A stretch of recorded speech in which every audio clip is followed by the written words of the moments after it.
Welcome to our weekly series of live events, NeuroConnect. Together with eminent experts in the field, we aim to support and empower both neurological patients and caregivers as they navigate the challenges of living with neurological conditions. Today's focus is on cognitive behavioral therapy. What is it and how it works in elevating depression? As we explore this crucial topic, we aim to arm you with valuable knowledge about CBT's mechanisms and its potential to elevate depression's burden. Whether you are seeking a relief as a patient or supporting a loved one as a caregiver, we believe that knowledge is a powerful tool in the fight against depression. In today's event, we will first discuss a recent finding that has identified how CBT could reduce dementia risk for older people with depression.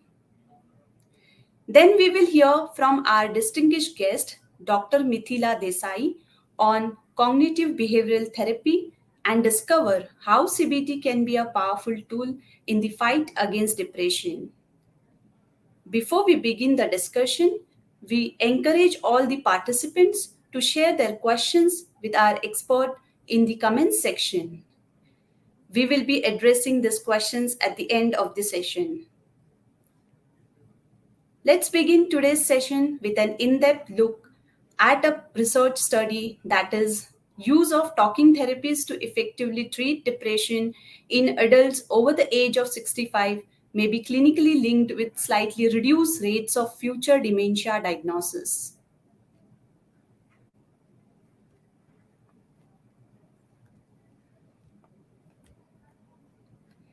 So, as per the research study that was conducted by University College London, and it was published in Psychological Medicine Journal.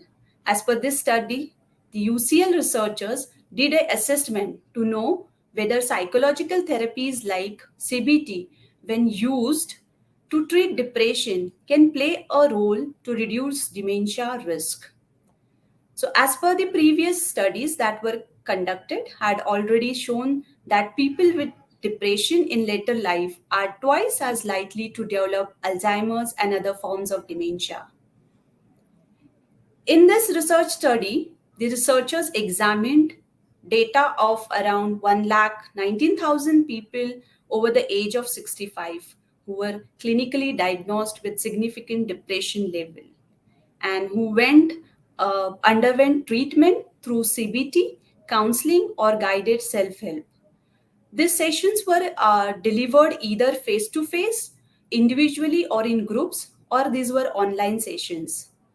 And depressive symptoms were measured using the PHQ-9 that actually considers factors such as lack of interest, uh, sleep issues with sleep, and feelings of low mood. Researchers then linked the participants' outcomes with patients' hospital records of dementia diagnosis. After analyzing both data sets, only 106,000 individuals were available for a sample.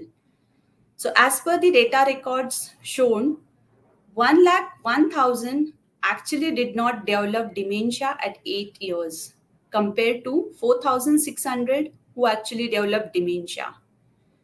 So, in the group who did not develop dementia, researchers found 65% had significant improvements in their mental health following therapy. By comparison of those who went on to develop dementia, 60% showed reliable improvement in depression after therapy. Hence, there was lower rates of reliable depression improvement in the dementia group. So researchers then went assessed the difference in dementia rates between those people who reported improvement in mental health following therapy with those who saw no improvement. So in total, 69,000 had improvements in depression scores compared to 37,000 who did not see any reliable improvement. Researchers found in the groups who benefited from therapy and saw reduction in depression. 4% developed dementia up to 8 years later. By comparison, in the group where depression had no reliable effect, 5% went on to develop dementia up to 8 years later. Hence, rates of dementia diagnosis were slightly higher in the group who did not reliably improve from psychological therapy. The study also found that there was a link between the more sessions an older person attended and lower rates of dementia. Researchers believe this could be due to a reduction in depressive symptoms because of engaging in the sessions for longer. So, currently, older people are underrepresented in psychological therapy services. Hence, there is a need to increase access for older people to psychological therapies so that therapy outcomes can be optimized and that they may contribute to dementia risk reduction. But this is the first study to test and suggest that effectively treating depression with psychological therapies like CBT may be linked with slightly reduced future dementia incidence. Hence, it is important to note that further work is needed to understand whether treating depression with psychological therapies can actually reduce dementia risk. That's all from my end on this topic.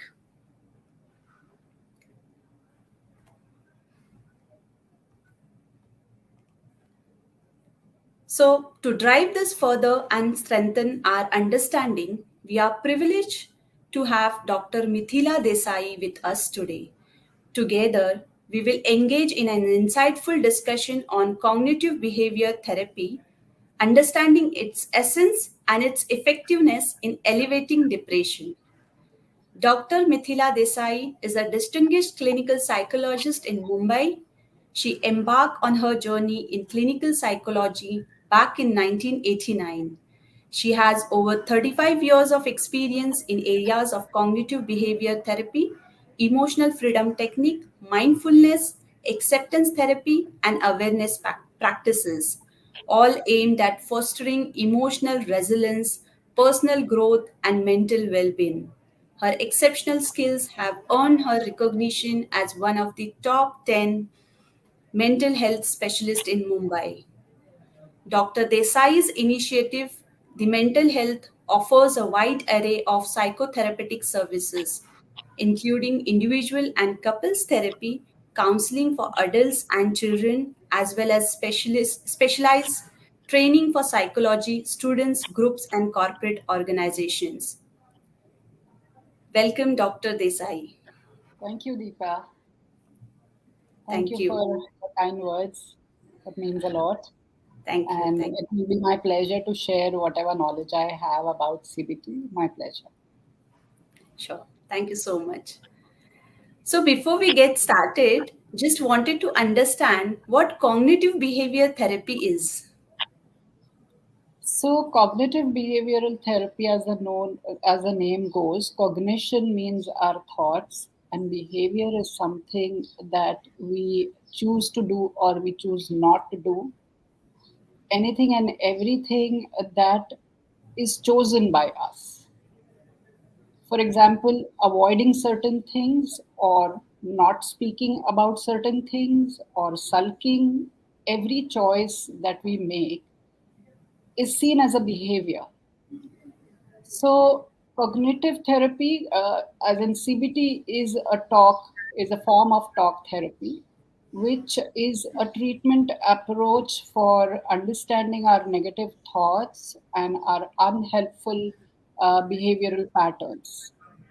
So, to take you a little behind, and if I have to give you a little history about CBT and behavior therapy, I'm sorry, cognitive therapy and behavior therapy were two different therapies initially.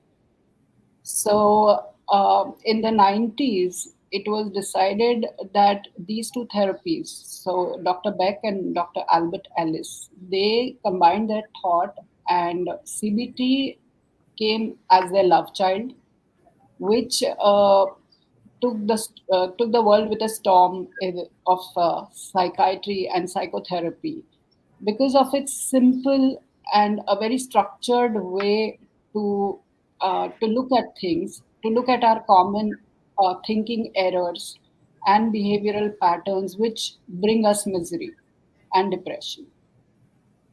So Okay. CBT is kind of it explains us the link between our thoughts, our emotions, and the behavior. So thoughts get created because of a language. Words are very important. Certain words bring us negative emotions, and certain words bring us positive emotions. So, CBT focuses on the use of words. It also focuses on the errors and specific learned words which come from our caregivers, our people around us, parents, teachers, peer group. And eventually what happens is when we fix the thinking, we can change our feelings, and when we change our feelings we know how to behave. So that's the basis of CBT. Thank you. Thank you for providing an overview of CBT. Now, could you help us understand how this talk therapy is utilized in addressing depression or elevating the depression symptoms? So when we talk to a depressed person, or when a person is depressed, what we commonly see is they go through an overwhelming sense of worthlessness and hopelessness, and the undercurrent is of low self-esteem most of the times, which is very very common in most of the cases. However, depression is of different types. Depression comes due to difficult conditions in life. It comes due to loss. It comes due to neurological conditions. It comes due to some a major change in life. So there are different sources through which it comes, and also there are different at different levels. Like it could be a major depression, it could be due to certain emotional imbalance or hormonal imbalance. So there are different reasons for depression. However, the certain common factors in most of the depression is that the tendency to remain in the past. People who are depressed, they generally live in the past. They have memories, some painful memories. Because of memories, they cannot distinguish whether it's a memory or it's a thought. There is a disturbance in eating pattern and sleeping pattern. So most of the times we see that person who is depressed would either overeat or eat less, would oversleep or not sleep. With sleep deprivation, there are other issues like maybe sometimes a person overthinks, regrets, blames others, feels guilty. There is self-loathing, there is self-harm, there are suicidal tendencies in a person. So overall, if we see, there is a pessimistic attitude that a person carries for himself, for others, and for the world in general. So what CBT does is it treats the core, it treats the cause, not the symptom, and Okay. where it comes from, where it originates from, and looks at the thinking pattern and basically uh, the distortions. The distortions in thinking are deep rooted, and they, like I said, could come from your own parents, your caregivers, and these they become your core belief. These are your deep down, these are your core beliefs, and many such distorted thought process can be used by a person, like say for example jumping to certain conclusions or using absolutes in their speech. It could be the always and never or all and none kind of a thinking, which can probably uh, give rise to your depressive feelings. So the core beliefs are very very important to It's understand the core beliefs. okay. So, can you help us understand few examples related to core beliefs? Yes. So, core beliefs can be your own self talk. It can be your inner voice of, say, for example, your parents. I've always experienced when I'm crossing the road, I hear the voice of my mother saying that just look both the sides. And even when I drive, I think I do that. So, we all have our own experiences with our parents and their voices, and wherever they have tried to discipline us. So, some could be negative, some could be positive.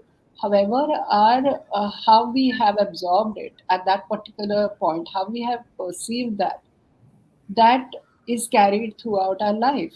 So it is in the area of your work. It interferes in area of your personality, looks. So it could be like I will never look as good as my friend, or I would never be able to that much money as my friend is making, or life is unfair, or anything like uh, uh, I will never be understood by people, or I'm always misunderstood by people. So these are some of the core beliefs which lead to depression. A person feels a sense of hopelessness, and often we also see that it makes them powerless. So these are the things which can be understood by an expert clinician, and with the help of certain techniques and tools, we can help the person suffering to pull out from the whole agony and pain that they are into. Yeah. It's indeed interesting to discover how this therapy can be beneficial in Yes, treating or elevating the pain that we have from depression. But what I mean, can you help us understand what would be the success rate of CBT in effectively treating depression? sure. So, see, if we broadly divide psychological disorders into two main categories, of course, there are subcategories, and there's much more to this. However, if we see mental health and emotional health, mental health would be something where people have suffered for a very long time and not seeked any treatment, and then they need to go on a medication. Also, some people are not aware about the therapies, and the only approach that they find easy is to get medications. And once they are on medication, then probably that looks as the easiest thing to do. So far, in my opinion, what I have seen is that 50 to 60% of people have now, those who maybe I know since last 20, 30 years, they have a drastic reduction in their dosages. So that's the recovery rate. And also people who are experiences emotional turmoil or disturbance, we can expect about 90 to 95% of Wow, improvement. Yes, that's such a high success rate that we that's have for that is CBT. that yes. So, with such an high success rate, are there any side effects associated with CBT? In my opinion, none. I Mhm. don't, I have at least not come across a single patient who has told me that, because of this has happened. So, according to me, none so far. But who's doing the therapy and the expertise, and, the sometimes some people take a little while to understand, though it's not very difficult, but you need to support it with a lot of examples and the real life situations, and I don't think there is any failure rate as such. It's Wow. with yeah, the popularity of CBT is increasing, and more people are now availing it. So we are having a win-win situation with CBT with no Definitely, major side effects with this particular therapy. definitely, yes. Yeah, great. So now we would like to know more about what typically happens in a CBT session. Okay, so firstly, in a CBT session, there is every professional has their own unique style of conducting. There is no one size fit all thing. But the history of the person is very important. So once the first thing is the taking the history very carefully, understanding personality of the person, understanding his environment, his needs, his wants, his goals in therapy and in general. And on the second step, it is generally the self disclosure. So the person discloses himself and his own deep rooted emotions, his needs, her needs.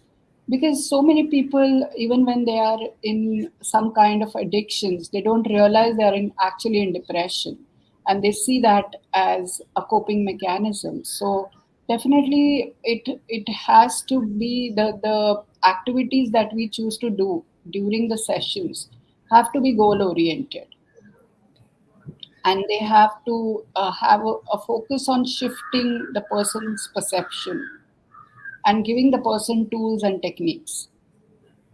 Okay. So, yeah. So the activities are majorly around having self-disclosure worksheets, doing visualization, integrating it with mindfulness, because mindfulness also teaches you to be in here and now. And CBT also has a similar nature. So it integrates very well with CBT. Great to know those details. Thank you so much for sharing those valuable details about CBT My sessions. pleasure. Moving further, we would like to know what topics or subjects are actually discussed in a CBT session. Can you shed some light on that area? So normally people with very high level anxiety and depression, these are the two categories which majorly approach us. We see a huge number of people seeking help on their own right now as compared to what it was years ago. Years ago, these references came from psychiatrists or some doctors, but now people are so aware. The youngsters, they want to bring their parents for relationship counseling. People who are at an older stage, when you just mentioned now that elderly people need to know the importance of therapy, and that happens even in relationship, because when couples are in relationship for 30, 35 years, children are married, and the couples are left alone just fighting with each other sometimes, and they have nowhere to go. So therapy helps understand them, each other, as well as what are the uh, gaps in their understanding, and a neutral person can help them better, because normally what happens is that individuals seek help of their relatives or friends who may also have their own emotional baggages and load. So going to a neutral person so that they don't take side helps. So these are the kind of uh, clientele that we normally see. We have a lot of patients with anxiety specifically and depression reporting. That's interesting. Um, but I mean, how do you know that a CBT therapy is actually working for a person, or like a person who is depressed or having anxiety issues? So, how do you come to know if CBT therapy is actually working for them?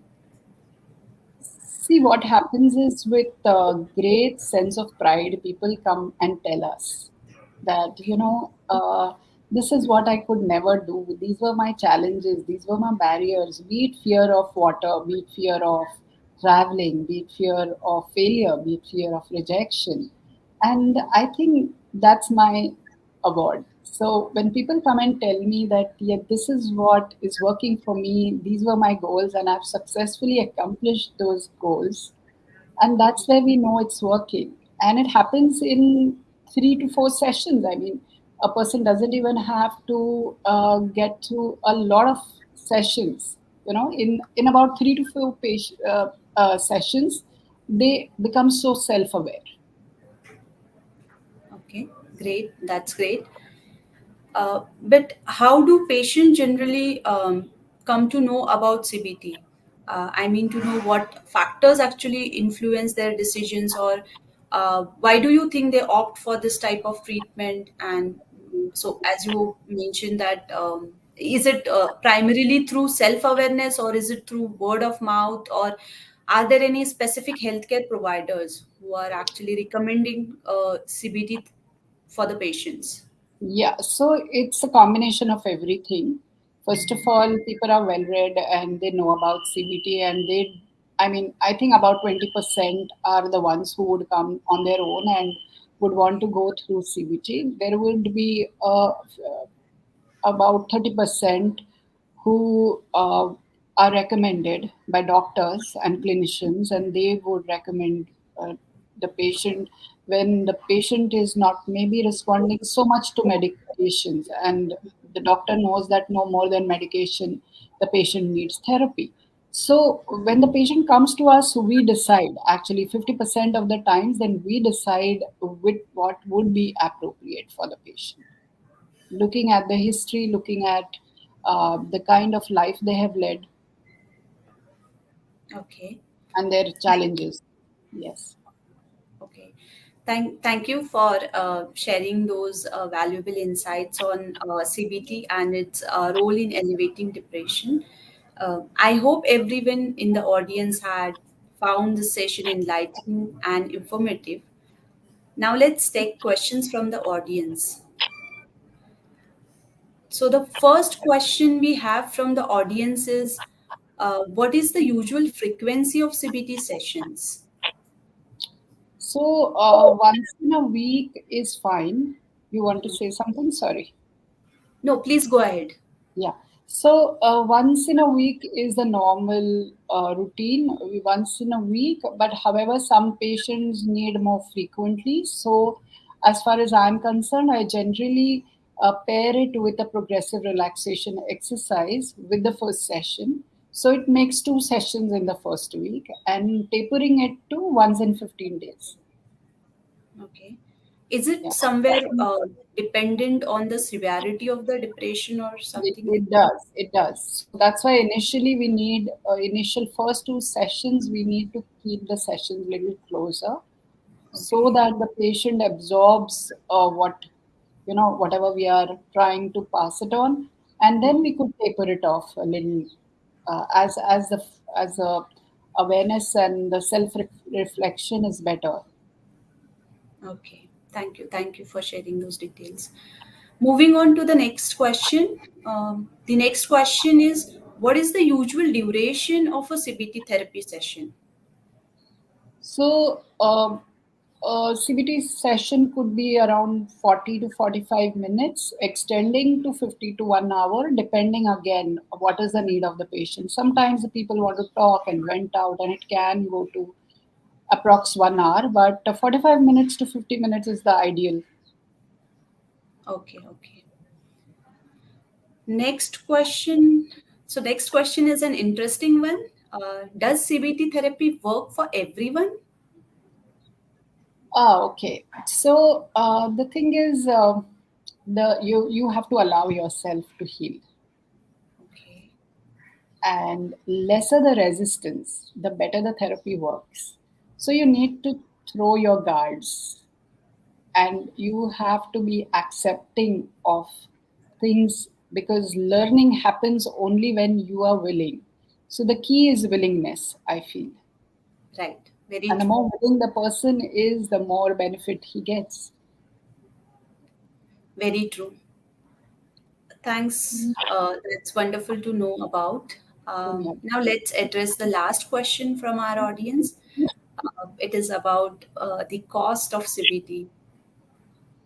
So it all depends on what the consultation fee every professional charges. Like if I am charging 2000 per session or 2500, it would go according to your consultation sessions. Again, if you are adding a few things to it, like CBT on its own, sometimes it's not enough. Sometimes we need to integrate with inner child healing for people who have deeper issues related to childhood traumas. Sometimes it needs to be integrated with progressive relaxation exercises. Sometimes it needs to be integrated with mindfulness or EFT. But if it is just the CBT, then it's around this range.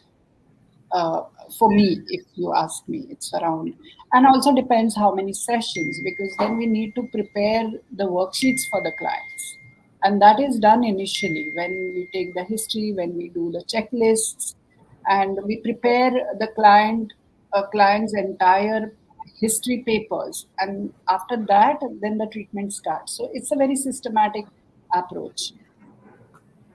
Okay. One last question that I have is, are these sessions conducted, the patients been on their medications for depression, or would they be purely non-medication related? So if the case is very severe and the person needs to just sleep for some time, so sometimes psychiatric medicines have that kind of nature where the person needs to rest for 2 3 days, and then slowly the cognitive functions can be added, because the understanding doesn't come when the patient is on very high dosage. So at least after the first month or 3 months, depending on the severity and what kind of depression the person is, then we decide how and when to start. But it works very well with medication, specifically with OCD. If you see, um, with OCD, CBT is the best form of therapy, and it has to be done with medications. Okay. If you allow me, we have got another question from the So, audience. yeah. The question is CBT therapy effective in cases like insomnia, migraines, etc.? See, all these symptoms don't come alone. There is a overlap, some overlapping factor, some comorbidity to it, and we need to understand whether it is because of some other factor. So, if we have the entire history, only then we can decide. But yes, if we combine it, because insomnia could be because of overthinking patterns, and people are sleep deprived because they generally think about their issues and what is going wrong in their life most of the times during the night, and that becomes your pattern. So breaking those patterns is done in CBT, Okay. and that helps. Thank you. Thank you. I hope that has answered the questions for the audience. I'd like to thank you, Dr. My Desai, for pleasure. I joining our enjoyed it. live event. And we hope to have you with us again in the future as we continue to raise awareness about Definitely, neurological definitely, it will be a conditions. pleasure. Thank you. Thank you so much. Welcome, welcome. So, as we conclude today's event, thank you all for participating in this engaging session. Join us next time as we explore evolving landscape of Parkinson's disease, discovering new therapies on the horizon with Dr. Jackie Ganguly. Thank you so much.